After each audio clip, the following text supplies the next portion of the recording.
Hey guys, EDDBUD here and welcome back to the channel. Today I've got an initial review for you of the Adidas UltraBoost 20. I'm a real sucker for a black and white Adidas shoe. I think they look fantastic.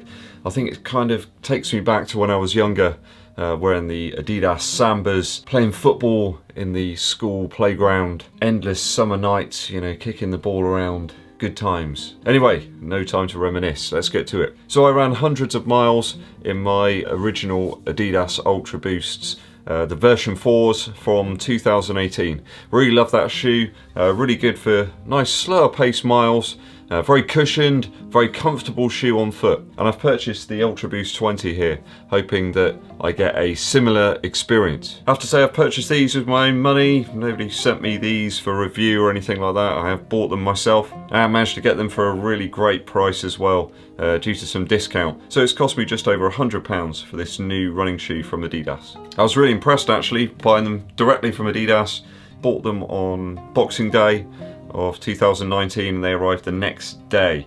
So I was really flabbergasted with that. They've obviously got a load of people working in the dispatch office there and they got them out really quickly. So props to you for that, Adidas. There's quite a few changes here, certainly in hand. I'm very experienced with the version 4 UltraBoost. Certainly the uppers changed, this new Prime Knit, I think it's Prime Knit 360 it's called. It feels a little bit more coarse on foot. It doesn't feel quite as soft on top, but it certainly does feel very, very accommodating on foot. They seem to have varied up the knit quite considerably around the very edge of the shoe here. It does feel a little bit more structured, a little bit stronger. Over the top still feels nice and breathable, but like I say, it's a slightly more dense knit this time around. This certainly feels like there's a lot more boost material in comparison to the version 4 UltraBoost. And I think the big change here is this midfoot cage here. It does feel very soft, feels a little bit perhaps thicker than the one on the version 4, but also they've dispensed with those kind of cutout sections, so I'm hoping that's going to improve the lockdown of the shoe over the top of the midfoot. And at the back here, I guess things are similar. You've got a quite flared heel collar here and the introduction of this 3D cage type affair around the back of the heel. Traction hopefully will be improved. There's a lot more rubber here on the outsole. Feels a little bit thicker and there's a lot more of it. You can't quite see as much of the midsole poking through the outsole rubber as you could on the version 4. Weight wise, it does feel a little heavier to me. I'll throw some information up on the screen in terms of the weight in grams and ounces for you. I wear a UK size 11 typically, and I've gone true to size on this shoe. I did go a size up in the version 4 and it did feel a little bit too roomy to me, for a running shoe at least. So I did go true to size in this, UK size 11, US size 12. I've double checked it online, but also with my measuring apparatus myself, and the heel to toe drop in the UltraBoost 20 is 10mm. So lots of changes there. Are they all for the best though? And the answer is, well, no. So I took the UltraBoost 20 out on an initial effort of around about 6 miles at 7 minutes per mile pace. Clocked in at about 42 minutes 13 seconds. Paces within that run ranged between about 6 minutes 40 and 7 minutes 10 seconds per mile. So, all good, right?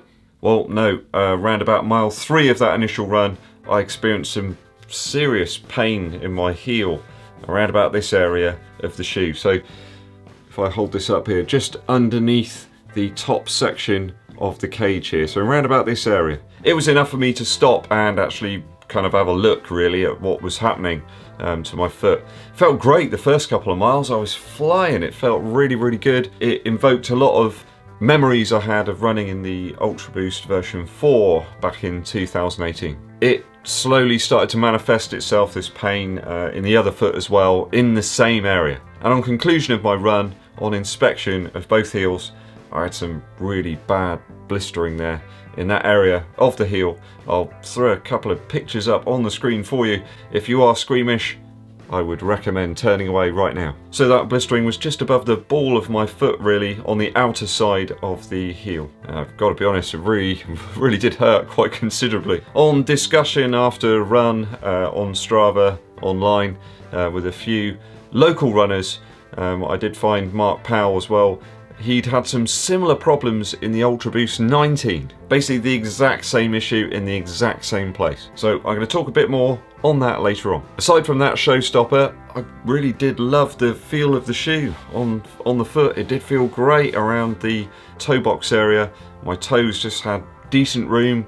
It's very soft internally, the shoe, certainly. At the Achilles here, it felt good. Everything else feels really great on this shoe, aside from that problem I had. I didn't dislike the drop in this shoe. I know some people have commented that they feel just simply too high in the UltraBoost 19. I didn't experience that really in the 20. It really did push me forwards. I wanted to run fast in this shoe, but alas, I did have that pain in the heel. How fast I would have run if I hadn't experienced that pain, I don't know. That's what, 10 seconds off my target half marathon pace, so it's a considerable pace for me. I certainly noted better lockdown over the top of the midfoot here. Felt really great actually. I didn't experience lockdown of that quality in the UltraBoost version 4. This certainly feels a lot more snug over the top of the forefoot, and tension and pressure on the midfoot certainly felt more consistent in the UltraBoost 20. When getting up onto the sort of midfoot or forefoot area of the shoe, it felt fantastic. Really great actually. I really wanted to move. You know, I think probably that's a real stress test, taking a shoe like this straight out of the box and pushing it at considerable pace like that, but that's what I felt I needed to do in this shoe. So kind of blown away actually performance wise with this shoe. But alas, we have that elephant in the room of that quite considerable pain on the outer edge of my heel. That issue actually left me really anxious about when I should try to use this shoe again. How long should I leave it? You know, how long should I let my heel recover to see if this would happen again in the UltraBoost 20? And have you thinking, could it be like a break-in issue or something like that? I've not experienced anything like that at all. Certainly over the last couple of years where I've been testing out all sorts of different shoes, this is the very first time that that has occurred with any performance running shoe. Even after 2 days later, my legs still felt a little sore and kind of beaten up really. I have to say, the Boost experience this time round, it does feel different.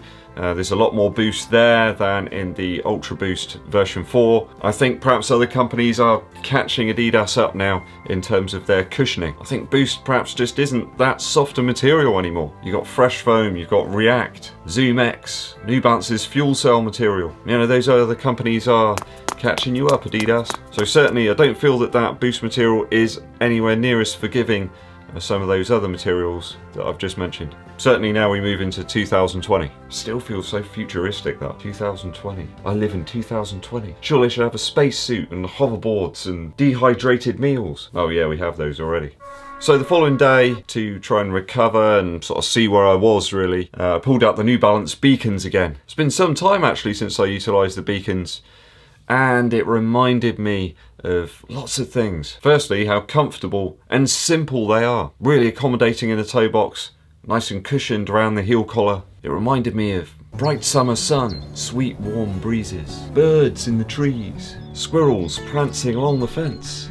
Sorry, I digress. So on examining the kind of inner part of the shoe, the problem seems to come from the heel counter area. I don't know what it's made of. It's very tough in this shoe. The neoprene kind of heel area of material doesn't really seem to do enough to kind of protect my heel from that heel counter. The actual very back of the heel is just neoprene material, and then you've got those two kind of cups around the back of the shoe. I don't know whether it's some issue there with perhaps this part of the cage and then the heel counter kind of rubbing against my foot, but I'm really gonna have to do something about it. I'm not sure what yet. I need to try and get some miles out of this shoe somehow. Certainly things feel a lot more rigid in here in the back than the version 4 UltraBoost.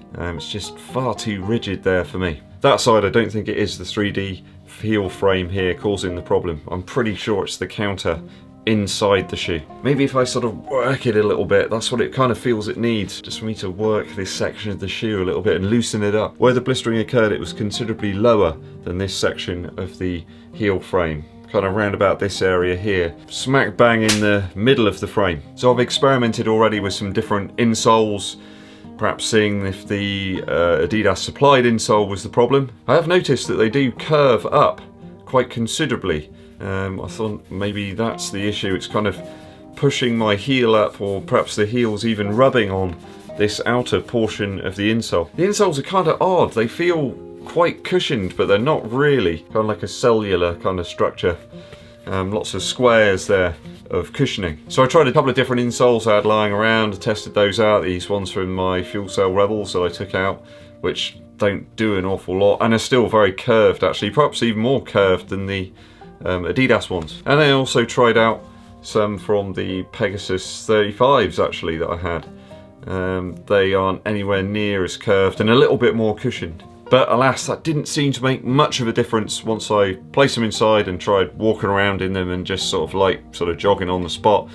That seemed to alleviate the problem a little bit, but not fully. So it kind of leaves me loath to go out on these again, just in case the problem crops up a second time. There's anxiety in the back of my mind that that could happen now with this shoe, and worse still, if I did go out on them for a considerable number of miles, that it could put my training back weeks, and consequently that my fitness could take a real hit. So in the meantime, I'm going to try to utilise these on foot around the house sort of casually, just to see if I can break them in a little bit and see if I can get some more mileage out of them. So that'll be walking the dog, circle strafing around the pool table, and watching Friends.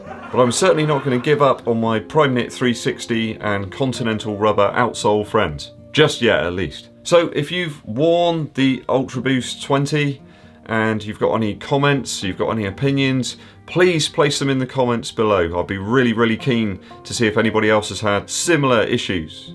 I know some people love the UltraBoost series, and I really loved my UltraBoost version 4s, but up to this point, this version of the shoe really has failed to capture my imagination as much as the originals. So please comment below with any good or bad experiences within the UltraBoost lineup. Please remember to like, comment and subscribe.